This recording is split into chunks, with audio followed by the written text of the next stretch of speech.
So today we're going to share a reading from Matthew's Gospel, the 10th chapter.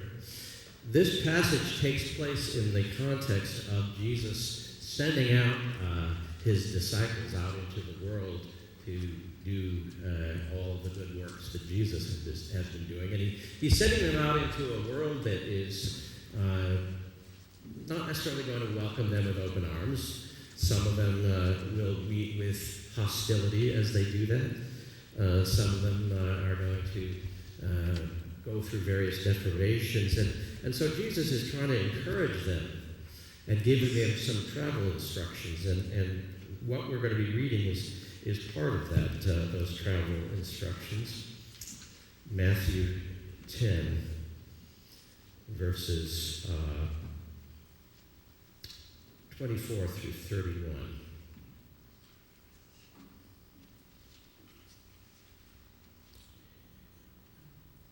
No pupil is greater than his teacher. No slave is greater than his master. So a pupil should be satisfied to become like his teacher, and a slave like his master. If the head of the family is called Beelzebul, the members of the family will be called even worse names.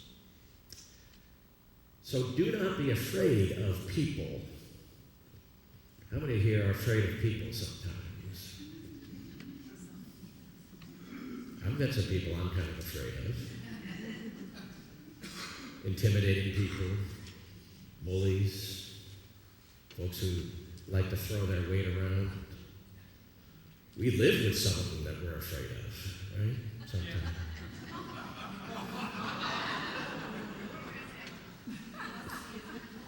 So, you should be afraid right now.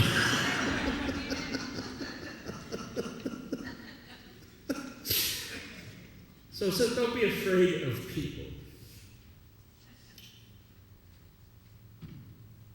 Whatever is now covered up will be uncovered, and every secret will be made known. What I am telling you in the dark, you must repeat in broad daylight, and what you have heard in private, you must announce from the housetop.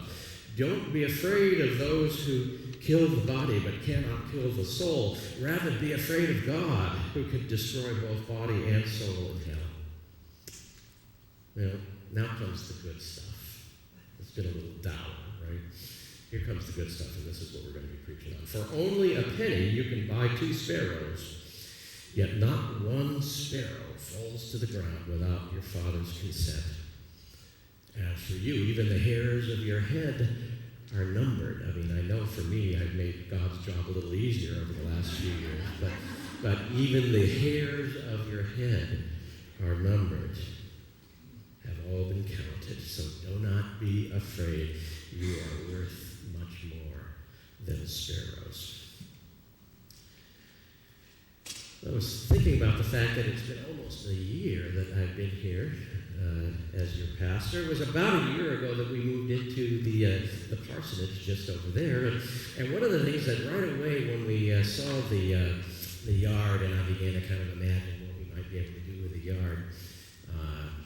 I specialize in everything but actually taking care of yards. But I was trying to figure out what, some things that we might do. And one of the first things that came to my mind was I wanted to have a bird feeder right in front of one of the picture windows. And so finally, a year or almost a year later, that dream has come true. My family was kind enough to get me a bird feeder as my Father's Day gift. And that bird feeder now has been placed in our yard right in front of the picture window where I can see it when I'm laying down, or sitting down, I should say, on my recliner. And now, bit by bit, as time has gone by, more and more birds are coming by. Now, the interesting thing about this bird feeder, and maybe this is not unusual, I don't know much about bird feeders, but this particular bird feeder, we were told, was only going to attract certain types of birds. And I think that's been true. I've noticed the birds that we've had are goldfinches and cardinals, and I'm pretty happy about that. These are the flashy, bright-colored birds, and so I can notice when they're sitting there on the bird feeder. And I'm sort of thankful for that. They're not only beautiful birds, but if my family had gotten perhaps a more ordinary bird feeder, well, it wouldn't be as nearly as delightful. There wouldn't have been those brilliant flashes of color that we are being treated to now with on a fairly regular basis. A less discriminating feeder would have attracted a more common sort of bird. Say, for example, the sparrow. The sparrow, the lowly sparrow that gets no respect and deservedly so. I got to thinking about sparrows. They're just a little bit of they're just a small version of the crow. Do you know what I mean? Yeah, they're just not as loud or obnoxious. But you notice, where do you see sparrows? Wherever people are, right? They're scavengers. They grab whatever they can, and they're kind of drably brown and all of that, and so I'm sort of glad, because these common unremarkable birds, it hardly seems worth one's time to nurture their presence in one's front yard. And don't you know that that's the way the world is? It's far more impressed with the flashy and the colorful and the beautiful than it is the sturdy, the ordinary, the boring, the unremarkable. Isn't that true? I mean, we've come to that place where now you could be famous for just simply being beautiful. Nothing else, right? You could be famous for being famous. And so we pay more attention to the folks who, for one reason, stand out or against everyone else. We pay more attention to the flashy people, the good-looking people, the talented folks, and then the rest of us, ordinary folks, don't get paid that much attention to. No one's setting up bird feeders to try to attract us. It's that way with people. Not all of us can be cardinals, can we? Not all of us can be goldfinches. The vast majority of us just sort of blend into the woodwork. We're not sought after. We're not catered to. We don't have any particular power. In spite of what Barney tried to drum into our children's mind, we're not really special. We don't all stand out. We don't all turn heads. You might say that most of us are sparrows. Do we have any sparrows here today? I got a whole church full of sparrows. No insult intended. I'm a sparrow too. I found that out, when I was a very young child, that I was not anything special. There's a little bit of Walter Mitty in all of us, right? You know who Walter Mitty is. He's the main character in that wonderful short story by James Thurber. Just an ordinary guy, but in his spare time, he daydreams of grand conquests and exploits. He daydreams that he's a royal fighter in the Royal Navy and guiding a ship through mine-infested waters. He pretends that he's a world-famous surgeon performing for the first time ever an intricate life-saving surgery, and all the while he's sitting in a parking lot in the car waiting for his wife to get back from the beauty parlor. I have a little bit of a Walter Mitty within me, and I suspect probably a lot of us do too. I came upon my inner Walter Mitty pretty young.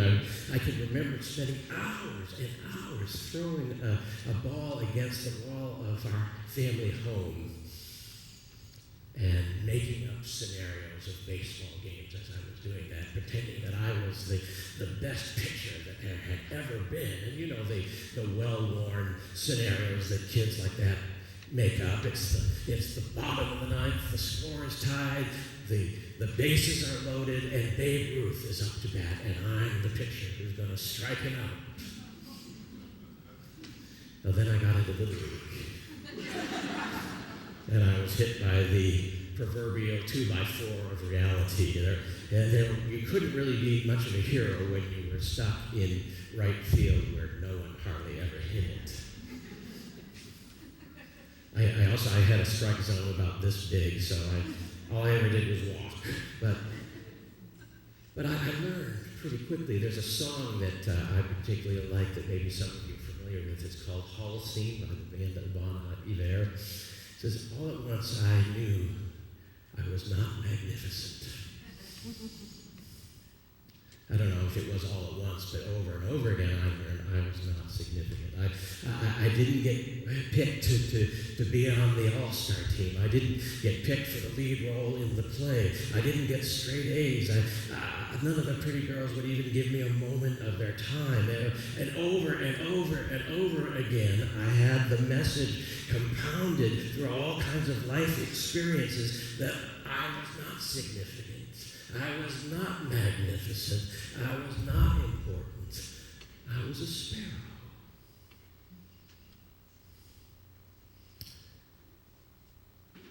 But there's good news for sparrows.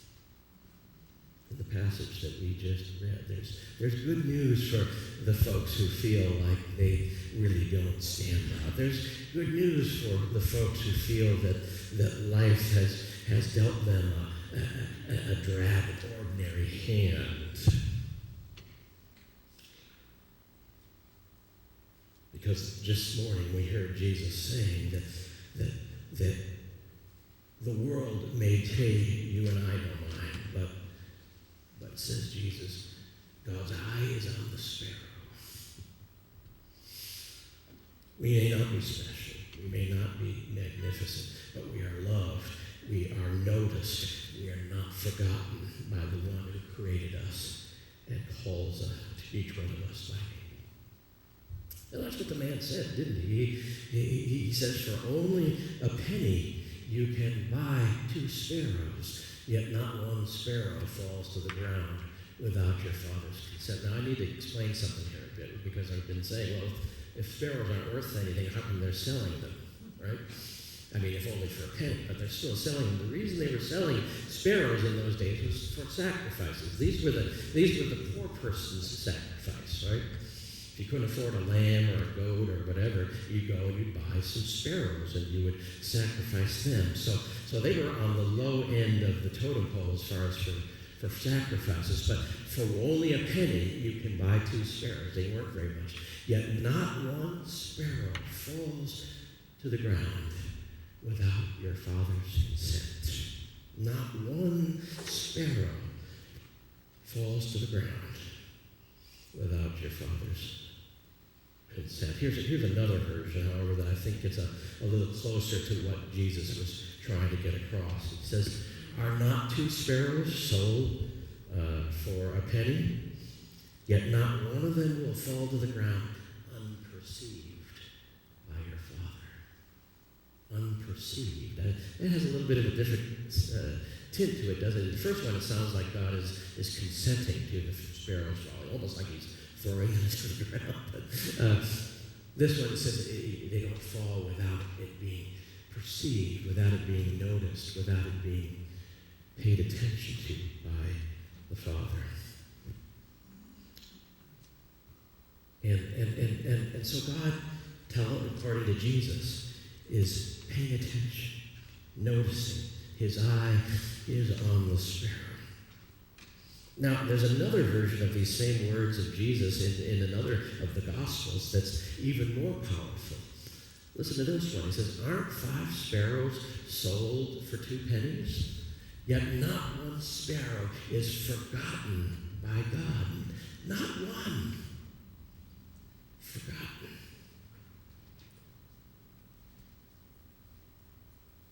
Not a single one of those we so easily ignore and forget. Not one of these is forgotten by God. Jesus, who knows the mind of God better than any person who has trodden the earth, says this about God. Not one sparrow is forgotten by God. That's good news for sparrows like us. In other words, what it says is that you and I are important to God. Our lives matter. What happens to us is of consequence. What we do is of consequence. We may not be living our lives on some grand arena. We may not be living the lifestyles of the rich and famous, but we're in the game, at least as far as God is concerned. You ever had a teacher or a coach who seemed to have a special ability to notice the folks that nobody else noticed? Camp counselors, maybe for you as well. Have you ever noticed your favorite counselors with some of the ones who somehow or another, when you were at your lowest moment, found a way to build you up? And if we love those sorts of folks, and I know I do, and I bet you do as well, if we love those folks, well, what Jesus is saying is that the Heavenly Father is even more like that. That the more, in some ways, the world around you ignores you, the more He pays attention. So our life matters. That's the first thing. That's the way God is, according to Jesus. That those who are not so flashy, not so popular, not so attractive, not so talented, have a special place in God's heart. Not a sparrow is forgotten. Our life matters. Here's another thing. Not only does our life matter to God, but so does our death. Now notice Jesus didn't say that God knows when a sparrow flies. He said God notices when we fall. That means when we die. Jesus didn't say that God prevents sparrows from falling to the earth. He simply knows about it and He cares. And I would be surprised if anyone here has ever noticed or paid much attention when a sparrow dies a natural death. And surely no one has taken the time to attend to the funeral of a sparrow. To my knowledge, no film or television crew or photography has ever captured the scene of a sparrow's demise. No one cares enough to track the timing and to film such a non-moment. They have never shown anything like that on Nature or on Discovery Channel. This week, the death of sparrows. It's only the God of the universe who attends the funeral of a sparrow.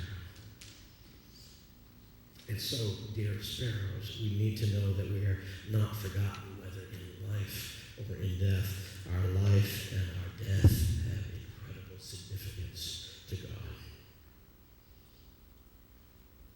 Now, there's a corollary to that. Our life and our deaths matter, but there's a corollary to that, and that is that, guess what? The life and death of other people matters too. God cares for all the birds in the trees, cardinals, sparrows, whoever. All of us have significance in God's sight. In other words, if God doesn't forget the sparrows of the world, neither should we. Again, Luke's version of Jesus' words about sparrows is instructive. Aren't 5 sparrows sold for 2 pennies? Now, did you notice something? See, Matthew, when he talks about it, he says, if you spend 1 penny, you're going to get 2 sparrows, right? But with Luke, it's more of a bargain. For 2 pennies, you get 5 sparrows. There's like a blue light special on sparrows, right? And so what that means is that there's a 5th sparrow that's just thrown in there for nothing. You know, there's 5th sparrows all over our world.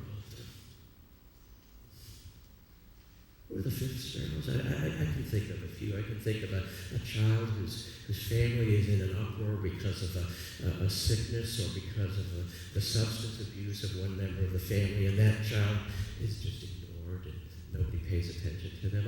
I can think of the 5th sparrow being a person in a nursing home who no one comes to visit them, or a person in a jail cell who's even their family has forgotten about them, or a child dying of malaria because there's no basic medical care for them. There's 5th sparrows all over the world. And most of us are sparrows, but there are some of us who are 5th sparrows, truly ignored, truly forgotten. The people we never seem to notice, the people we step over when they're lying on the street, the folks who wake up alone and go to work and come back home alone.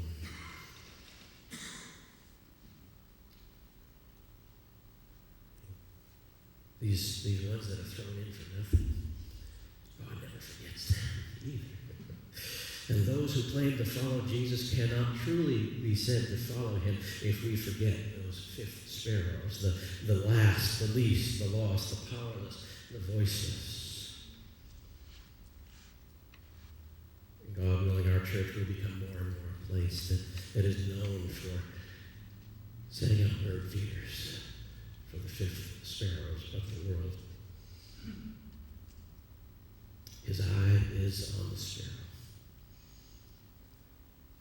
And so even if no one else is watching me, I know he is. His eye is on the sparrow. And when it comes time for me to die, I know he will be there watching over me. His eye is on the sparrow. Even the fifth sparrow, considered so worthless, it gets thrown in for free. That's our story. That's our song. And like good sparrows, that ought to make us want to sing. Because as the words of that wonderful song that we're just about to sing, it says, I sing because I'm happy. I sing because I'm free. His eye is on the sparrow, and I know that he's watching you. And you ought to sing with me now. Brother Phil, could we get started on the hymn? His eye is on the sparrow number. We'll hit 3-1. Nope. 2146. Thank you. In the faith we sing.